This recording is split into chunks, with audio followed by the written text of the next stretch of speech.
नमस्कार। मृत्यु ये शब्द सुनते ही मन में अक्सर एक डर, एक अनिश्चितता सी आ जाती है ना? पर क्या हो अगर हम इसे एक अंत की तरह नहीं बल्कि एक यात्रा की तरह देखें। सदियों से दुनिया भर की संस्कृतियों ने इस गहरे आध्यात्मिक रहस्य को समझने की कोशिश की है। तो आज हम हिंदू धर्म में अंतिम संस्कारों के पीछे छिपे गहरे अर्थों को जानेंगे। आइए इस पवित्र यात्रा को मिलकर समझते हैं। श्रीमद् भगवद गीता का ये श्लोक सब कुछ कह देता है। जातस्य ही ध्रुवो मृत्युर ध्रुवम जन्म मृतस्य च। मतलब जिसका जन्म हुआ है उसकी मृत्यु निश्चित है, और जिसकी मृत्यु हुई है उसका जन्म भी निश्चित है। यही तो हिंदू दर्शन का सार है कि मृत्यु कोई फुल स्टॉप नहीं, बस एक कॉमा है, एक पड़ाव है। ये शरीर तो नश्वर है, पर आत्मा वो तो अजर है, अमर है, अविनाशी। वो बस एक शरीर से दूसरे शरीर की यात्रा करती है। तो यहाँ एक सवाल खड़ा होता है ना कि अगर शरीर सिर्फ एक कपड़े की तरह है जिसे आत्मा बदल लेती है, तो फिर अंतिम संस्कार, ये सारे रीति रिवाज इतने जरूरी क्यों हैं? भाई इनका इतना गहरा महत्व क्यों है? इसका जवाब असल में शरीर में नहीं बल्कि उस आत्मा की यात्रा में छिपा है जो शरीर छोड़ चुकी है। ये संस्कार उस आत्मा को उसकी आगे की यात्रा के लिए तैयार करने का एक जरिया है। देखिए, अंतिम संस्कार सिर्फ एक रिचुअल नहीं है, ये एक पवित्र कर्तव्य माना गया है। गरुड़ पुराण में बताया गया है कि मृत्यु के बाद भी आत्मा का अपने लोगों से, इस दुनिया से एक मोह, एक अटैचमेंट बना रहता है। और ये जो सारे संस्कार है ना, ये उसी आत्मा को इस मोह के बंधन से आजाद होने में मदद करते हैं, ताकि वो शांति से अपने अगले सफर पर निकल सके। अब आते हैं उस क्रिया पर जो अंतिम यात्रा का शायद सबसे अहम हिस्सा है, अर्थी को कंधा देना। ये सिर्फ किसी के शरीर को उठाने का काम नहीं है, बिल्कुल नहीं। ये एक बहुत बड़ी आध्यात्मिक जिम्मेदारी है, और उस दिवंगत आत्मा को दिया जाने वाला आखिरी सम्मान भी। आपने देखा होगा, परंपरा के अनुसार अर्थी उठाने के लिए हमेशा 4 लोगों की 4 कंधों की जरूरत होती है।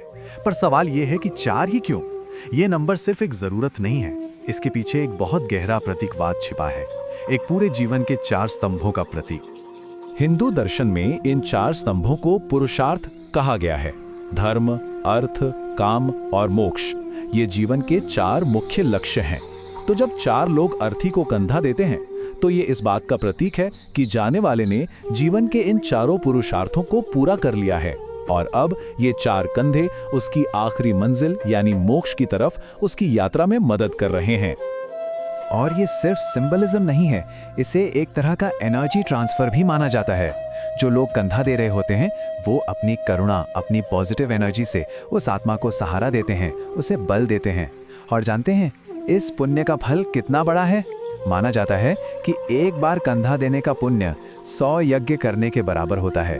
सोचिए, ये आत्मा की सेवा का कितना बड़ा और महान काम है। तो कंधा देना इतना बड़ा पुण्य का काम है, लेकिन शास्त्रों में कुछ नियम भी बताए गए हैं कि कौन ये काम नहीं कर सकता। और इससे पहले कि कोई सोचे कि ये किसी तरह का भेदभाव है, ये साफ होना चाहिए। ये नियम भेदभाव के लिए नहीं बल्कि आध्यात्मिक और ऊर्जा के स्तर पर सुरक्षा के लिए बनाए गए हैं। असल में इन नियमों का आधार डर नहीं बल्कि जिंदा लोगों के प्राण शक्ति, उनकी लाइफ एनर्जी की रक्षा करना है। ऐसा माना जाता है कि जहां मृत्यु होती है वहां का वातावरण थोड़ा तामसिक यानी भारी हो जाता है। तो ये नियम बस उन लोगों को बचाने के लिए हैं जो इस भारी ऊर्जा के प्रति ज्यादा सेंसिटिव, ज्यादा संवेदनशील हो सकते हैं। और इसी वजह से पारंपरिक रूप से गर्भवती महिलाओं को, बहुत छोटे बच्चों को, या जो लोग बीमार या कमजोर हैं, उन्हें इस काम से दूर रखा जाता है। एक और दिलचस्प नियम है, गरुड़ पुराण कहता है कि जो लोग ब्रह्मचर्य का पालन कर रहे हैं उन्हें अपने माता पिता और गुरु को छोड़कर किसी और की अर्थी को कंधा नहीं देना चाहिए, ताकि उनके व्रत की ऊर्जा बनी रहे। तो घर से श्मशान तक की यात्रा के बाद अब हम उस पड़ाव पर आते हैं जहां शरीर की भौतिक यात्रा खत्म होती है, यानी दाह संस्कार। ये सिर्फ शरीर को नष्ट करने की प्रक्रिया नहीं है, बिल्कुल नहीं। ये उस शरीर को वापस उन्हीं पंच तत्वों यानी पृथ्वी, जल, अग्नि, वायु और आकाश में लौटाने का प्रतीक है जिनसे वो बना था। इस पूरी प्रक्रिया का हर एक कदम, हर एक रिचुअल बहुत सिंबॉलिक है। जैसे चिता की परिक्रमा के बाद पानी से भरे मटके को फोड़ना, वो टूटता हुआ घड़ा इस बात का प्रतीक है कि शरीर का जीवन अब समाप्त हो गया है और सारे सांसारिक रिश्ते नाते भी टूट गए हैं। ये उस आत्मा के लिए एक बहुत पावरफुल सिग्नल है कि अब इस शरीर से उसका बंधन खत्म अब उसे आगे बढ़ना है। पर एक नियम और भी है जो शायद बहुत से लोगों को पता होगा कि एक बार दाह संस्कार शुरू हो जाए तो फिर पीछे मुड़कर नहीं देखना चाहिए। कभी सोचा है ऐसा क्यों? इसका सीधा सीधा कनेक्शन आत्मा के उसी मोह से है। गरुड़ पुराण समझाता है कि परिवार वालों का पीछे मुड़कर देखना आत्मा के मोह को और बढ़ा सकता है, उसे भ्रमित कर सकता है। ये उसकी आगे की यात्रा में एक रुकावट बन सकता है। इसलिए बिना पीछे देखे वहां से चले जाना, ये उस आत्मा को एक मौन संदेश देना है कि हम तुम्हें आजाद करते हैं, अब तुम शांति से आगे बढ़ो। तो दाह संस्कार के साथ शरीर की यात्रा तो पूरी हो गई, लेकिन परिवार की जिम्मेदारियां अभी खत्म नहीं हुई हैं। इसके बाद शुरू होता है शुद्धि और शोक का एक बहुत ही महत्वपूर्ण दौर, जिसे सूतक या पातक कहते हैं। यहाँ दो शब्दों में फर्क समझना जरूरी है। सूतक वो अशुद्धि है जो घर में किसी के जन्म के समय लगती है, और पातक या अशोच वो अशुद्धि है जो किसी की मृत्यु के बाद लगती है। ये वो समय होता है जब परिवार सभी तरह के सामाजिक और मांगलिक कामों से खुद को दूर रखता है।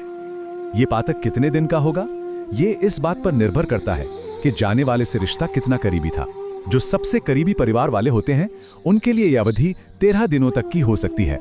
इस पूरे समय का मकसद सिर्फ शोक मनाना नहीं, बल्कि शुद्धिकरण करना और उस दिवंगत आत्मा की शांति के लिए प्रार्थना करना होता है।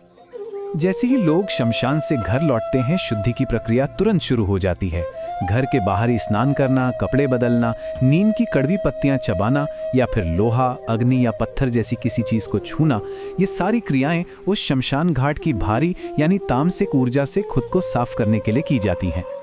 और आखिर में इन 13 दिनों में जो भी अनुष्ठान होते हैं, जैसे पिंडदान वगैरह, उन सब का एक ही मकसद होता है।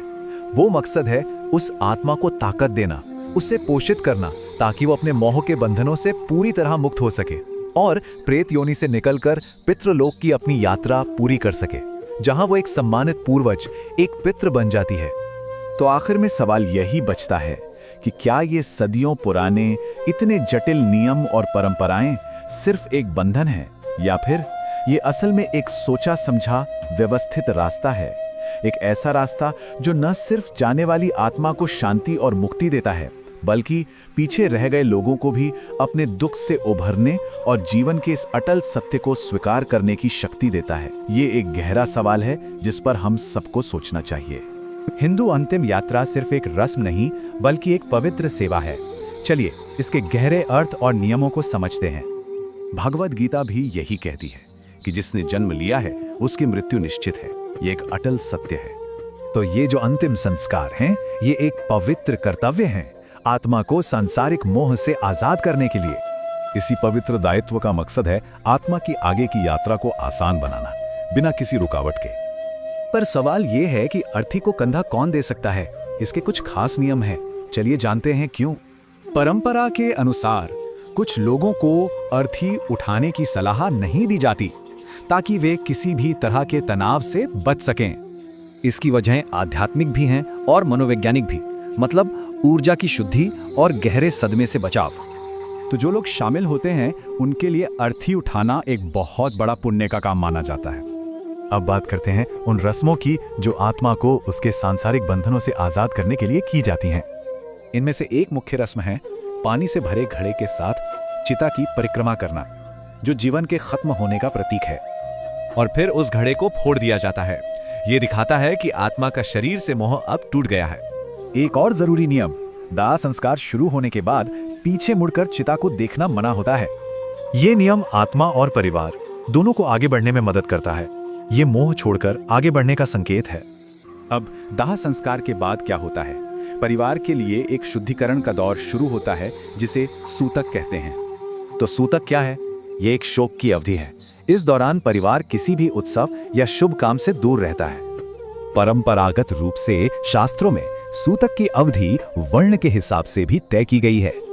इस समय में परिवार का जीवन बहुत सादा होता है, ताकि वो बिना किसी बाहरी दबाव के अपना दुख व्यक्त कर सकें। घर लौटकर नहाना या फिर लोहा, आग जैसी चीजों को छूना, ये सब शमशान की ऊर्जा से शुद्धि के लिए होता है। और फिर सूतक का समापन होता है कुछ खास रस्मों के साथ, जो 10वें दिन से 13वें दिन तक चलती हैं।